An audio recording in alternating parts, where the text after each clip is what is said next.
चार बांस 24 गज अंगुल अष्ट प्रधान, ता ऊपर सुल्तान है मत चूके चौहान।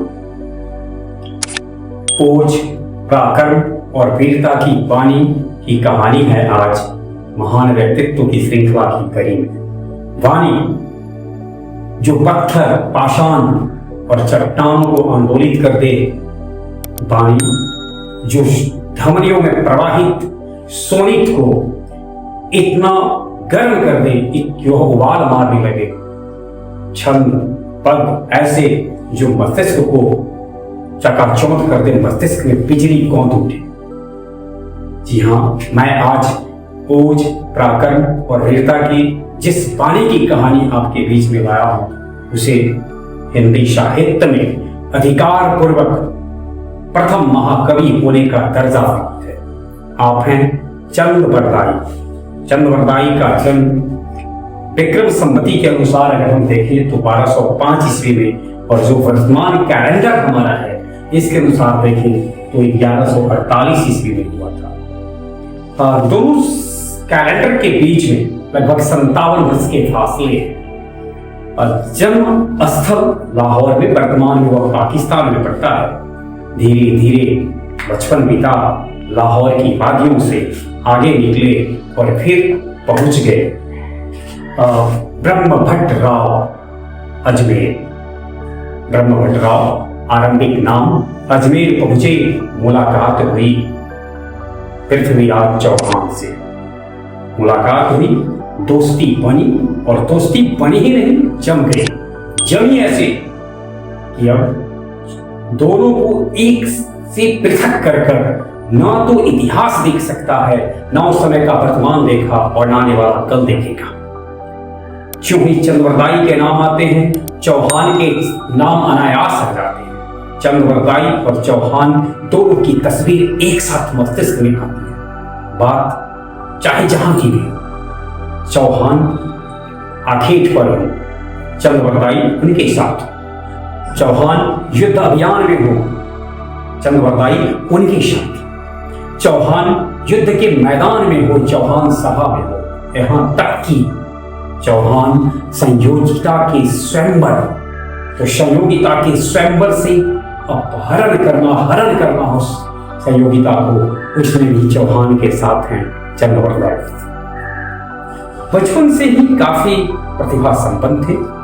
अजमेर जब पहुंचे और चौहान से मित्रता हुई, चौहान के साथ अलग अलग क्षेत्रों में उनका जाना हुआ, और उनके इस प्रक्रिया से उनके प्रतिभा को बहुआयाम मिला, मल्टी डायमेंशन मिला, और बहुआयामी प्रतिभा के धनी चंद्रवरदाई के वाणी से, चंद्रवरदाई के ज्ञान से, चंद्रवरदाई के तप से, साधना से तलवार चमक उठी चौहान की। वीरता के गान होने लगे। 12वीं सदी उस गान से गौरवान्वित हुआ, गर्व से गाता था, और आज भी इतिहास उस पर गर्व करता है। धीरे धीरे वक्त बीता, दोनों की दोस्ती बढ़ी। अजमेर से बढ़ते बढ़ते दिल्ली के सम्राट बन बैठे चौहान, और फिर 1191 ईस्वी का वह वर्ष आया जब गोरी के का सामना कर रहे थे चौहान, मुंह को की खानी पड़ी गोरी को। 1191 ईस्वी में तराइन के मैदान में पराजित गोरी हुआ। उदारता दिखाया चौहान ने, गोरी को माफ कर दिया। परंतु एक साल बाद 1192 ईस्वी में घायल गोरी ने फिर से चौहान पर आक्रमण किया। मैदान वही था तराइन का, केवल कहानी बदल गई थी, और इस बार पराजित हो चुके थे पृथ्वीराज चौहान। कहते हैं किसी गद्दार के कारण। वो जयचंद जिसकी गद्दारी से चौहान की पराजय मिली, उस कहानी की चर्चा कभी बाद में हम करेंगे।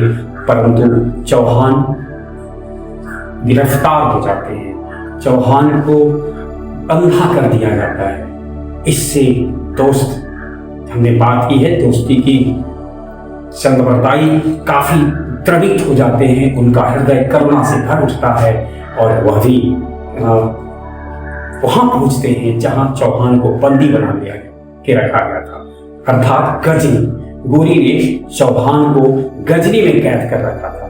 धीरे धीरे धीरे पहुंच जाते हैं चंद्रवरदाई गोरी के साथ मित्रता की, गोरी का विश्वास पात्र बने ताकि गोरी उन पर विश्वास कर सके।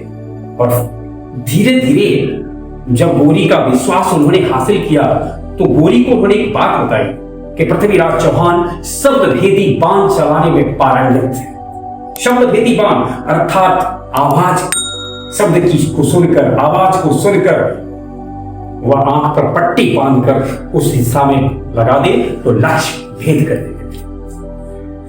गोरी प्रभावित हुआ, सोचा ये करतब देखते हैं और इसके लिए विशाल मैदान बनाया गया, रंगमंच तैयार हुआ। करतब देखनी थी चौहान की इस कला की, अद्भुत कला, शब्दभेदी बाण चलाने की कला का करतब देखना था गोरी को। तैयार थे, घंटी बजी, चौहान को कहा गया आवाज पर लक्ष्य भेदने के लिए और चौहान लक्ष्य भेदने शुरू किए। जो ही घंटी की आवाज उठती थी चौहान का तीर लगता था, घंटी जहां से आवाज आती थी बिल्कुल उसी जगह गोरी के मुख से निकलता था वाह वाह वाह। अवसर की नजाकत को समझा, अवसर को परखा चंद्रवरदाई ने, और चंद्रवरदाई ने पदों और छंदों में बिल्कुल जो चौहान की स्थिति थी और वहां से जो गोरी की स्थिति थी, इसको यूं समझ ले आज जिसे हम लोग फैक्टर में पोजीशन फैक्टर, लोकेशन फैक्टर में पढ़ते हैं, उस प्रकार से साहित्य के इस साधक ने पद और छंद को इस प्रकार से समेटा कि चौहान को इशारा कर दिया कि सुल्तान तुमसे कितनी दूरी पर किस दिशा में है। और इसीलिए उन्होंने इस पद को इस रूप में कहा 4 बांस 24 गज अंगुल अष्टप्रमाण। ये जो बांस हैं, गज हैं, अंगुल हैं, उन दिनों दूरियों के मात्रक हुआ करते थे। 4 बांस 24 गज अंगुल अष्टप्रमाण, ताऊ पर सुल्तान है मच चुके चौहान। और चौहान कहां चुकने वाले थे, इशारा पाते ही चौहान ने उस ओर बाण चलाया, लेकिन गोरी चौकन्ना था, गोरी घायल हुआ। गोरी की कहते हैं इस घटना में गोरी की एक आंख चली गई, परंतु गोरी बच गया। गोरी को का बचना भारत का दुर्भाग्य। और फिर मिली चौहान और चंद्रवरदाई को सजाए मौत। दोनों को सजाए मौत मिली, परंतु चंद्रवरदाई के रस, छंद, पद से आज भी भारतीय साहित्य पोषित हो रहा है, सिंचित हो रहा है और समृद्ध हो रहा है। हम चंद्रवरदाई के उस महान रचना के बारे में कुछ उस पर चर्चा करते हैं जिसके लिए उन्हें ख्याति मिली, पृथ्वीराज रासो और पृथ्वीराज विजय। पृथ्वीराज रासो अद्भुत मिश्रण वीरता का और सौंदर्य का, वीर रस और सौंदर्य रस का अद्भुत समन्वय, अद्भुत मिश्रण, ये उनकी विशेषता थी। पिंगल भाषा में उन्होंने इस रचना को की थी। कालांतर में यही पिंगल भाषा ब्रज भाषा बनी और उसके बाद इसे हिंदी साहित्य का जब जैसे जैसे विकास हुआ, हिंदी में सम्मिलित होता चला गया। 59 खंडों में यह बटा उस समय का ही नहीं, वरन आज भी देखा जाए, आज भी जब हम बात करें काव्य खंडों से बना हुआ महाकाव्य की, तो निश्चित रूप से कहा जा सकता है कि आज भी महाकाव्यों की पंक्ति में, महाकाव्यों की श्रेणी में पृथ्वीराज रासो को सम्मान की दृष्टि से देखा जाता है। और उस समय का तो पहला काव्य था ही, इसलिए महाकाव्य प्रथम था, इसलिए साहित्य उन्हें हिंदी साहित्य का प्रथम महाकवि कहता है। उन दिनों हिंदी विकसित हो रही थी, अवहट भाषा से हिंदी के रूप में रूपांतरण हो रहा था, खड़ी बोली का दौर शुरू हो चुका था और फिर धीरे धीरे धीरे हिंदी का विकास हुआ। चंद्रवरदाई के नाम का थोड़ा सा संश्लेषण करें, हम थोड़ा सा शब्दों से छेड़छाड़ कर रहे हैं। चंद वरद, चंद लोग, कम लोग, वरद वरदान पाकर आते हैं धरती पर, और जो चंद लोग वरदान पाकर धरती पर आते हैं उन्हीं की कहानी है महान व्यक्तित्व की यह श्रृंखला। और हम आपके बीच में इसके साथ उपस्थित होते रहेंगे। आभार के साथ मेरा प्रणाम स्वीकार करें।